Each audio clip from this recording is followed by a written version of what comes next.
அஸ்ஸலாமு அலைக்கும் வரஹ்மத்துல்லாஹி தஆலா வபரகாத்துஹு. அல்ஹம்துலில்லாஹ் அல்ஹம்துலில்லாஹ் அல்ஹம்துலில்லாஹ் அல்ஹம்துலில்லாஹி ரப்பில் ஆலமீன் வல் ஆகிபத்து லில் முத்தகீன் வஸ்ஸலாத்து வஸ்ஸலாமு அலா சய்யிதினா முஹம்மதின் வ ஆலிஹி வ ஸஹ்பிஹி அஜ்மைன். இன்று அல்-மதர்ஸத்துல் சுல்தானியா நிஸ்வான் பெண்கள் மதர்சாவில் எல்லாரும் ஒரு டாபிக் எடுத்து அவங்க பயான் பேசிகிட்டு இருக்காங்க இந்த ரமலான் மாதத்தில். இன்றைக்கி நான் எடுத்துக்கிட்ட தலைப்பு உஹது போர். அல்லாஹ்வை பயந்து அவனுடைய கட்டளைகளை பின்பற்றி வாழ்வதே ஒரு முஃமினுடைய கடமையாக இருக்குது. இன்று நாம் நினைவு கூறப்போகும் முக்கியமான வரலாற்று சம்பவம் தான் உஹது போர். இது நமக்கு மிகப்பெரிய பாடங்களை கற்றுத்தரும் ஒரு நிகழ்வாக இஸ்லாமில் இருக்குது. பத்ரு போரில் முஸ்லீம்கள் மிகப்பெரிய வெற்றியை பெற்று குறைஷியர்களிலிருந்து வெற்றி பெற்றாங்க. அந்த வெற்றி குறைஷிய மக்களுக்கு மிகவும் அவமானமாக இருந்தது. அதனால் அவர்கள் பழிவாங்க வேண்டும் என்று முடிவு செய்து தான் அவர்கள் அதனால தான் இந்த உஹது போருன்ற ஒன்று நடந்துச்சு. அவர்கள் பெரிய படையெடுத்து மதீனாவை நோக்கி வந்தாங்க. அந்த நேரத்தில் நபிகள் நாயகம் ஸல்லல்லாஹு அலைஹி வஸல்லம் அவர்கள் தங்கள் தோழர்களுடன் ஆலோசனை செய்தார்கள். சிலர் மதீனாவுக்குள் இருந்து பாதுகாப்பாக போராடலாம் என்று சொன்னாங்க. ஆனால் பல இளைஞர்கள் வெளியே சென்று எதிர்த்து போராட வேண்டும் என்று நபிகள் நாயகம் ஸல்லல்லாஹு அலைஹி வஸல்லம் அவர்கிட்ட சொல்கிறாங்க. இறுதியில் நபிகள் நாயகம் ஸல்லல்லாஹு அலைஹி வஸல்லம் அவர்கள் மதீனாவுக்கு வெளியே உள்ள உஹது மலையின் அருகில் சென்று போராடலாம் அப்படின்னு சொல்லிட்டு ஒரு முடிவெடுத்தாங்க. அப்போ முஸ்லீம்கள் சுமார் ஒரு 1000 பேர்கிட்ட இருந்தாங்க.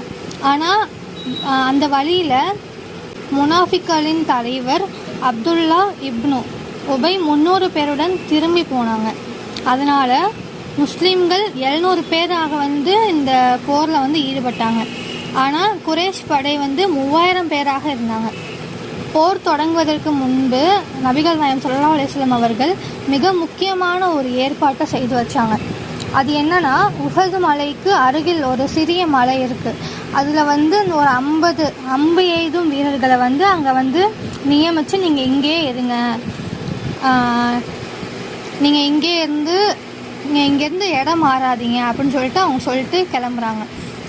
அந்த அம்பு எய்தும் வீரர்களுடைய தலைவராக அப்துல்லா இப்னு ஜுபைர் ரலியல்லாஹு அன்ஹு இருந்தாங்க. அப்போது நபிகள் நாயகம் ஸல்லல்லாஹு அலைஹி வஸல்லம் அவர்கள் அந்த அம்பு எய்தும் வீரர்கள் மிகவும் தெளிவாக ஒரு கட்டளையை கூறினார்கள்.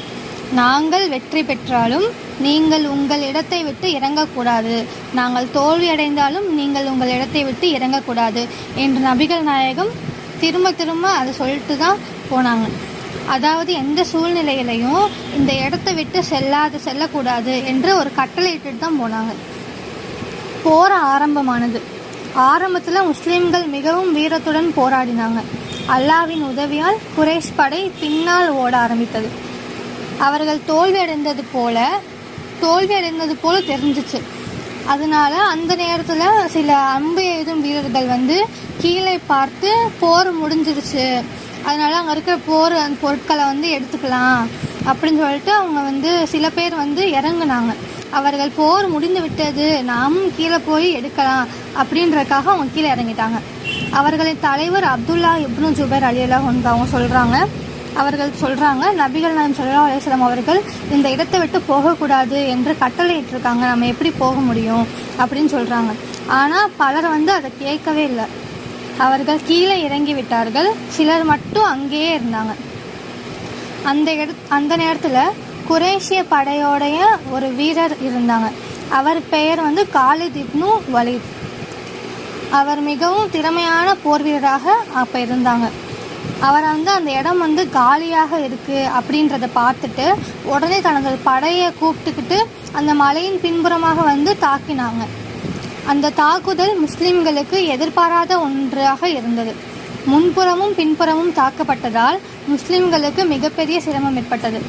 போரோட நிலையே மாறிச்சு. அந்த போரில் பல பெரிய சஹாபாக்கள் ஷஹீதாக்கப்பட்டார்கள். அவர்களில் மிகவும் முக்கியமானவர் தான் நபிகள் நாயகம் ஸல்லல்லாஹு அலைஹி வஸல்லம். அவர்களுடைய அன்பு மாமா ஹம்ஸா ரலியல்லாஹு அன்ஹு அவர்கள் மிகப்பெரிய வீரராக இருந்தார். ஆனால் அந்த போரில் அவரும் ஷஹீதாக்கப்பட்டார். நபிகள் நாயகம் ஸல்லல்லாஹு அலைஹி வஸல்லம் அவர்களும் அந்த போரில் அதிகமாக காயம் ஏற்பட்டுச்சு. அவங்களுக்கும் அவர்களோட பற்கள் உடைந்து போனது, முகத்தில் காயம் ஏற்பட்டது, தலைக்கவசம் முகத்தில் ஊடுருவியது. அந்த நேரத்தில் சிலர் நபிகள் நாயகம் ஸல்லல்லாஹு அலைஹி வஸல்லம் அவர்களிடம் சொல்கிறாங்க, அந்த நேரத்தில் சிலர் நபிகள் நாயகம் ஸல்லல்லாஹு அலைஹி வஸல்லம் அவர்கள் ஷஹீதானார்கள் என்று தவறான செய்தியை பரப்பிட்டாங்க. அந்த செய்தியை கேட்ட சிலர் மனம் தளர்ந்தனர். ஆனால் பலர் உறுதியுடன் போராடினாங்க. நபிகள் நாயகம் ஸல்லல்லாஹு அலைஹி வஸல்லம் அவர்கள் உயிருடன் இருப்பதை பார்த்ததும் அவர்கள் மீண்டும் தைரியம் பெற்றார்கள். இறுதியில் அந்த நாள் போரில் முஸ்லீம்களுக்கு மிகப்பெரிய சோதனையாக ஏற்பட்டது. சுமார் 70 சஹாபாக்கள் ஷஹீதானார்கள். இந்த நிகழ்வுக்கு பிறகுதான் அல்லாஹ் குர்ஆனில் சில வசனங்களை இறக்கியிருக்கான். அந்த வசனங்களில் அல்லாஹ் முஸ்லீம்களுக்கு ஒரு முக்கியமான பாடத்தை கற்றுத்தந்தான். என்னன்னா, அதாவது நபியின் கட்டளையை மீறியதால் இந்த சோதனை வந்தது என்று. இதிலிருந்து நாம் பல முக்கியமான பாடங்களை கற்றுக்கொள்ளலாம். முதல் பாடம் என்னன்னா, அல்லாஹ்வுக்கும் அவன் தூதருக்கும் கீழ்ப்படிதல் மிகவும் முக்கியமானது. ஒரு கட்டளையை மீறினால் அதன் விளைவுகள் பெரியதாக இருக்கலாம். இரண்டாவது பாடம் என்னன்னா, உலக ஆசை மனிதனை தவறான முடிவிற்கு கொண்டு செல்லலாம். அந்த அம்பு எய்தும் வீரர்கள் உலக பொருட்களுக்கு ஆசைப்பட்டு தான் தங்களோட இடத்தை விட்டு அவங்க போனாங்க. அதனால இந்த வசனத்தை இறக்கியிருக்காரு அல்லாஹ்.